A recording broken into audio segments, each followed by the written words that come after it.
I see us now. Yay. Hello. Welcome back. This is episode 4. We finish this series next week of a series called Design for Her. My name is Megan Bizzuto. I'm joining from the International Association of Women. I have Jessica Leinford joining me from Project More Happy. And we have been having these conversations over the past few weeks that center around designing workplace environments that leave women supported, empowered, ready to show up, really work for women in the capacity that just allow them to be the best selves. But we're not just looking at it from a what can we give them from a perk or a benefit or a tool. We're really looking at it in the how have we designed the environment so that she can show up as her best self every day, so that she can be productive every day. So, Jessica, I'm gonna, as I pull up notes and get organized for this conversation, thinking back, this is our 4th conversation in 4 weeks' time, and Yeah. you and I love having these conversations. What would you say is your most important or favorite thing or takeaway that we've covered up to this point? Ooh. I all three conversations have been really, really good. I think the one that I think I'm always most floored by and also understand it from a I've lived it experience, it is how heavy the invisible load is that women carry compared to men, and how much energy that invisible load takes away from their ability to show up and contribute in the ways they were hired to show up and add value to the team. And Mhm. and we ding them for it, right? And so that's just it's a constant, like, we have to be constantly aware of all of those other things that need our attention Mhm. so that we can design the load a little more evenly distributed. I I love that. I love that we're having the conversation. I don't love that all of this Yeah. exists, but I think more conversation, more realization of what is really happening is needed. And I asked that question because as I was prepping for today's conversation, it struck me that I think this one is going to be my favorite around Mm-hmm. confidence because it's something that I have really struggled with throughout my career is having moments where I was not there was such low confidence in myself and my ability. Mm-hmm. And when I look back now, the environment was not designed for me to bring my most confident self. The environment did not exist so that I felt comfortable showing up for the thing they hired me to show up for. And for a long time, I didn't realize that. It's really your work that has opened my eyes to that. So that's what we're going to talk about today.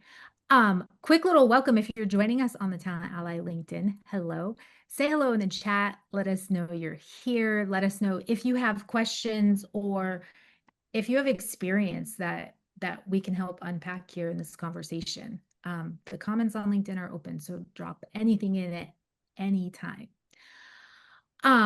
So Jessica, we're looking at this from the diagnosis standpoint, Yeah. right? Organizations see a symptom and we're talking about confidence, but they name it wrong. And then that name determines the response. And so from what you see, what does the organization observe that makes them call this a confidence problem? Or what does this actually look like when it's showing up? Yeah. First, I think the biggest piece of the misdiagnosis, and I know you and I have talked about this a lot, is that we don't talk about confidence in a way that is actually beneficial to what confidence is and how you build it. And that is that we think confidence is certainty. We think that confidence is having all the answers. We equate that idea of confidence with executive presence, which blows my mind because that is not what it is. Confidence is actually trusting that you have access to what you need to succeed. And so that access can be talent, it can be expertise, it can also be systems, it can be software, it can be team, like the team support around you. But all of that infrastructure is what allows people to show up confidently at work. So when we don't have that infrastructure, when people don't feel confident in their ability to show up, right? It is no longer about we need to train this person to show up more confidently. It is about what kind of support do they need that they're not getting. And so right now, again, like it shows up in that idea of executive presence. Like we are not defining what it means to have, like, what is executive presence in your company, in your industry, so that we can work on those skills or those presentation styles. That's not confidence. That is completely different. Mhm. Um, it is, we give women more than men, we give women mentors, which mentors are really, really important, but we don't give them sponsors. There's no one in leadership sponsoring them and putting their name in rooms when those bigger discussions come up. That is a Mhm. huge difference between women and men in the workplace. Mhm. And then I think this goes back to an earlier conversation, but women tend to do all that glue work, right? They do the note taking, they do the onboarding, they do the culture work, they do all that emotional labor. And we don't, on a society level, and certainly on an organizational level, we don't necessarily equate those with leadership, like with leadership material. And therefore, because they're doing all this work, they must not be confident in their leadership. It's a misplacement of energy and task alignment. Mhm. Mhm. Oh, so many good things there. And I think you and I both have decent amounts of lived experience through corporate environments where we have had this play out for ourselves. But what I really want to get into here today is the mechanics, like looking at the environment systematically and how it produces the behaviors that are going to improve outcomes. Yeah.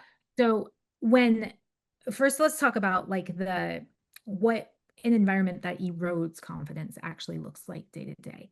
And when I think back to across my journey, there's some really big things and there's some really micro things. And it's usually the accumulation of the little things that end up being worse. But like probably the worst was being told I couldn't come to a meeting because I was a woman, and they basically framed it as it was a sexual harassment lawsuit waiting to happen if I was in that room.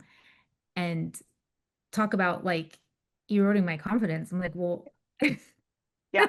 I can't be in the room That's because I'm it a right woman. there. That's right. Like, Yeah. Uh-huh. like, do I like? I guess I don't add enough value. I guess nobody really cares what I think. Um, some of the smaller things, some of that same behavior with kind of the boys club type activities. Hmm. Um, do you have any examples of maybe like the Yeah. accumulation of smaller things? Yeah. I think that the two big ones to me, and they play together, but they are two separate actions that happen pretty regularly in organizations. Um, the first is taking credit for other people's work or taking credit for the team's work. And so the women are not ever actually given credit for what they contributed to a project. Okay. Um, so that's a big one. How this plays out in meetings, and man, I lived this and it's still like I just learned to not talk because I would say something in a meeting and then immediately my boss or someone above me would repeat the exact same thing. And all of a sudden it was their voice and it was their idea. And so when that happens, that erodes your confidence because you go, well, no one heard me say it, but now all of a sudden it's the greatest thing in the room.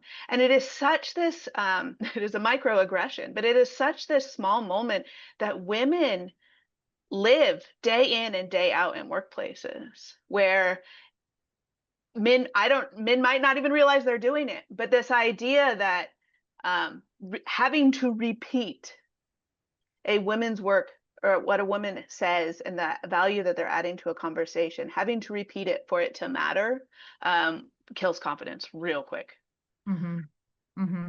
Yeah, that is something I've seen play out for myself, but I've also heard from members time and time again of well, I walked into the room, I had some confidence, I raised my hand, I shared my ideas, and then a man in the room immediately took them and ran with them. Yeah. And or it was being talked over, it was being redirected, it was the mansplaining. And I've had conversations with men that have come, they've been my peers and we've had great working dynamics. So I could share with them the behavior. And many times they were like, oh, didn't even know I was doing Hmm. that. Like Yeah. it's not necessarily that it's being done intentionally or that they're even aware of it. But what happens is if I'm in that room and I'm raising my hand and I feel really good about my ideas, but every time Hmm. somebody talks over me or somebody takes that idea, my voice is going to shrink. I'm going to shrink. I'm going to stop raising my hand because at the end of the day, I don't feel like I'm adding value. And so it's either I'm questioning, am I saying it wrong? It becomes like I'm the problem, right? And Right. so Right. I Right. shrink. Well, I and shrink. I was just thinking of a different way this plays out, and it's I'm working with a team right now, and this is the dynamic they're having with outside vendors. Is there is a relationship where the client is going above the woman whose job it is to call the shots on a project to the man to get the answers they need. And the woman's confidence is really shaky right now. And the man's going, well, they're coming to me and I can give them the answer. The reality is when the male is doing that is he is signaling to his coworker, to his colleague, that he doesn't believe or trust her to do that. And so what I spend a lot of time doing is it is your job in those situations to say, I'm glad you came to me, but you actually need to go to this this person whose job it is to answer this question. And so a lot of times it's just pivoting back to the owner instead of answering and trying to do it all on your own. Because I think a lot of times we are spoken for because when someone comes to a man, they want to give an answer, and Hmm. it makes the woman feel smaller and less valued. Hmm. Hmm. And every time that plays out, Hmm. it chips away. It Yes. chips away, right? And Hmm. so whether it's happening behind closed doors, because I've seen this happen where it's like somebody goes over the woman who's making the decision, but closes the door. So they're Yeah. trying to be a little sneaky about it, Yeah. right? I don't want you to know that I don't necessarily think you need to make this decision, Right. but the impact of that is such that that person starts that inner dialogue of, is it me? Do they not trust me? Do they not believe me? Like what is causing them to jump Hmm. above me? We start to discredit the I earned this role, right? That's right. Somebody put me here because they believed in me. And those actions I find can be so detrimental in the long-term status of that woman, of how she feels about herself, how she shows up, but also what she's going to contribute to the organization. Because if Yeah. you as a senior leader let that play out time and time again, I guarantee you she's going to disengage. Yeah. Well, And and if we are to go back to that definition of confidence, where is it about? It is about trusting that you have the support and everything you need to succeed. Your team, the people in the meeting room with you, that is part of the system. And so confidence comes from the people on your team making sure you have a voice when it's supposed to be your voice. mhm, Right? That's where it becomes an organizational design fix as opposed to they need to go and get trained so that they can show up more confidently. yeah, and it's interesting the concept of confidence training as a skill, because I think you and I both know, like, you don't go take a class and then suddenly you're more confident. You might be more assertive, you might have better language, you might be feeling better about opening your mouth in a big meeting, but confidence comes through experience. Yeah. And And so, we have to give women the experience to be right. able to show up more confidently. A lot of times those confidence trainings, they're presence trainings. Mhm. And we if you are at a certain level of leadership, you absolutely need to understand how to present yourself in a room. But that is not confidence. And so again, we're trying to solve a problem with a solution that is a completely different issue. Mhm. Mhm. And and by doing so, we're actually stripping away more and more confidence. Right. So what does fixing the environment actually require? Yeah. So I love this question because it changes based on who we're talking about. And so, we go back to if a here's a really good example. If you have a sales team within an organization that is struggling, it is really easy to write people off on that team as being less confident. It's very easy to write women off as having confidence issues in sales because we think we need to be assertive. And again, that's presence and not confidence. So what does it look like on an organizational level to design for this is to actually have those conversations, to do the audit. We talk about auditing where we are in every single conversation we have here. To say, do you have what you need to actually succeed in your role? Do you have the right software? Do you have the right workspace? A lot of times we show up overwhelmed because the workspace itself goes against how we work. There's a lot of chatter right now about in office versus remote versus hybrid. And to me, that conversation, while I understand it, it really comes down to how do the individual people on your team work better? How are they able to show up the most confidently they can so that they contribute in meaningful ways? And so you have to audit on the team level, on the organizational level, and on that personal level. You seem like you are a little shaky. Let's talk about where you're not feeling supported in your role. Mm. Oh, you're used to a different software program. Would it be a software training? That's going to have a bigger impact than a confidence training, right? Mhm.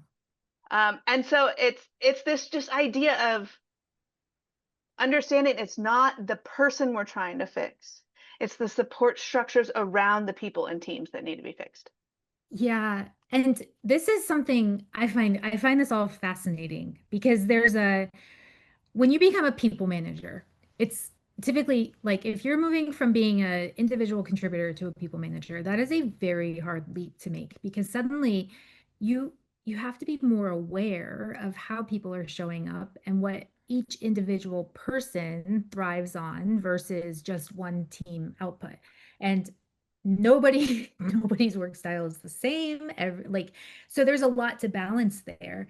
And when I like when I look at this kind of bigger picture, it's like starting higher up here and having these conversations so that they filter down and filter down. It's about training the managers to pay attention to environment and to results and to build those relationships so that the environment works versus looking at the individual, could be employee, it could be a woman, it could be a man, it could be any employee, and saying you're the problem.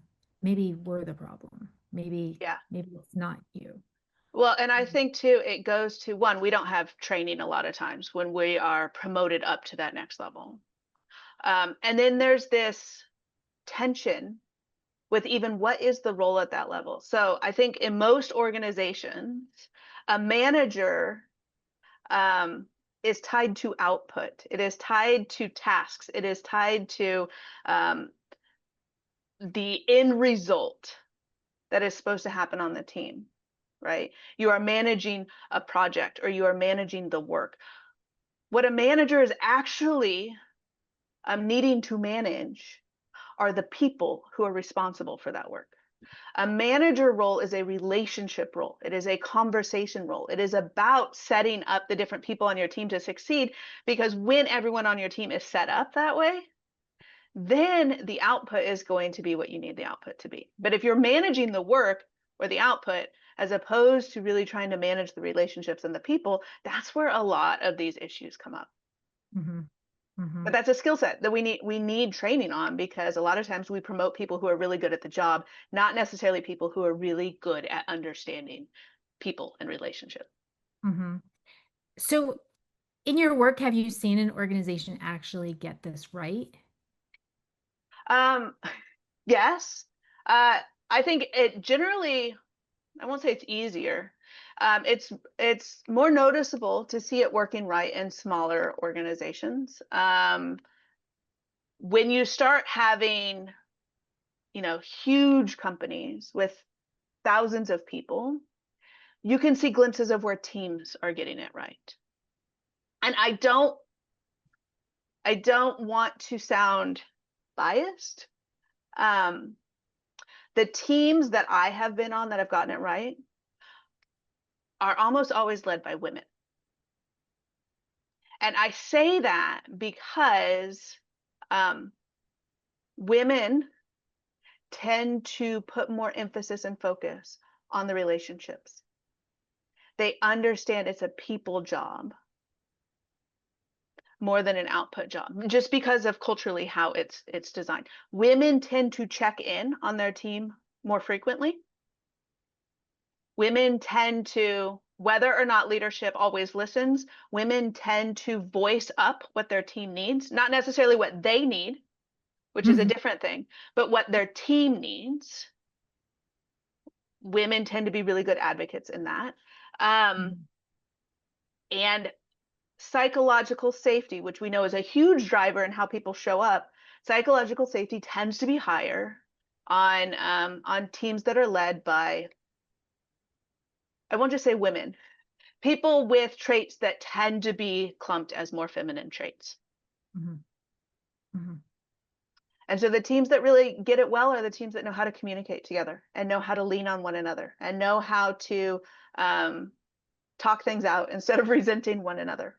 Mhm. These sound like such simple human basic things, but we tend to strip the humanity out of workplaces, which is why it doesn't always happen. Right. I think I mean, we become so fixated on the results, right? What is the Mhm. data, the data from a business results perspective, not necessarily the data from Yeah. the employee perspective. And I get it, right? Mhm. I've been a CFO. I've That's right. been like, That's I right. You get it. need you need to hit the Right. numbers. You have to hit the numbers, but if your employee turnover is taking a hit, Yeah. like if your employee turnover rate is taking a hit, like that is an important number. And I think Yeah. we don't always pay that one much attention until it's drastic because we're like, well, we got to hit these numbers. And so Right. that becomes the afterthought. But if we start there, Mhm. then naturally these numbers are going to be better. Well, so there was this huge, it's one of my favorite studies to bring out in conversation because I think it is so important to what we're talking about here. There's this really big study, global study, a couple years back that followed the top 100 companies that were focused on employee wellness. So how your employees are showing up and how they are investing in their employees. So these are the top 100 globally. And they followed them for a couple years. And what the research showed is that those companies, those top 100 companies, regularly, consistently outperformed the Dow Jones, the S&P 500, all of those basic standards of success for a company. And what that tells me and a bunch of other people is that when you invest in your employees, they show up better and the company does better overall. And so if you want to hit your numbers, it is actually a lot um, less expensive, a lot more financially responsible to have conversations than to constantly deal with a revolving door of talent and acquisition. It Mhm. doesn't cost much money to check in on your people. It costs a lot less than free gym memberships that you don't let anyone use. Like it's actually much more fiscally responsible to create a space and a work environment that puts the human first. Mhm. Mhm. So if somebody's listening to this and they're a people manager, what's one Yeah, thing they could change this week? And being mindful that this will not, if you don't already have the relationship of checking in with your employees, they're not going to necessarily open up to you tomorrow about what right. they feel. But what's one change they could make this week that would actually signal to the women on their team that Yeah. this place is different? I would say if you are a people leader, if you are in HR, go to your leaders and have them identify the one person on each of their teams that if they left tomorrow, the team would fall apart. Every single leader will have someone to name there, and then check in with that person. Say, do you have everything you need to keep doing the job at this level? Are there any challenges that are making it really hard? Mm-hmm. Because when you get the answer there, you're learning a lot of data to one, keep that person, but two, so that you can start build the systems so that the other people on their team are getting the same access and you're understanding what is actually contributing to success. Mm-hmm. Mm-hmm. It's conversations though. But you can't have conversations with everyone. So ask your leaders who needs to be in that conversation right now. Mm-hmm. Mm-hmm. Such a great starting point, and not something that requires an investment of budget or a new tool or a system or a whole lot of time, actually. The one thing that came up to me as we were talking that I want to share as we wrap up here is for the women who genuinely do struggle with confidence, because I don't want to say that it's always going to like that the environment is always going to fix the confidence. You can have real confidence challenges and you can Yes. be in an environment that makes them a whole lot worse. Yeah. So the question becomes, what is the organization responsible for, right? The organization can't rewire your psychology. They No. can't make you more confident, but they can change the conditions. And so, really looking at the conditions in, I've always known if I have an employee who has a confidence challenge, I know that going in, and I know the things that scare the Jesus out of them. That's right. And we tiptoe our way to confidence with Yeah. me supporting them and understanding where they're coming from. I don't throw them into the deep end. I don't sort of say, oh, well, go take a course and become more confident. But Right. that I think is an important distinction of the like confidence will probably could always be a challenge. Your Yeah. environment can either enable you through it or it can make it even worse. Well, and on that note, I'm just going to hype really quick the work you do at International Association of Women, because I think when you have women who are struggling with confidence, even as their organizations are trying to help in this way too, one of the biggest ways an organization can help is to get their women into IAW, because it is a community of women who are doing the work to try and grow and show up better for themselves and for their workplaces. And so having a partnership, sending people, having membership to IAW is a way that women can feel seen and can grow in those skills of confidence and presence. Thank you for plugging that. Of I course. like it's funny. I've been a part of IAW for such a long time and Yeah, it's something I love. I've built this entire thing and I often forget that one of the reasons I was so attached to this in the beginning is because I was in a room with other people who I I suddenly was like, I'm not the only one. that's right. That's right. And so as an organization, looking at sometimes pouring into your people from external sources, Yes. it's not just about sending them to confidence training, it's really about giving them the community and the resources and the tools to equip them for success. Yeah. So I just popped a link to a resource in the comments on LinkedIn. Go check that out. It's a simple resource that allows you to kind of navigate this for your own environment. It gives some tools, some tips, and has connection information if you want to dive further into this with me or Jessica. Jessica, we have one more episode next week. I We can't believe do. this has been fun. Um, thank you so much for being here today. As always, we will be back next week as we wrap up this 5 episode series. If you have questions, there's things you want to continue talking about, please reach out to either one of us on LinkedIn. We are always happy to have a conversation. Have a great Yes. day. Thank you. Great. Thank you.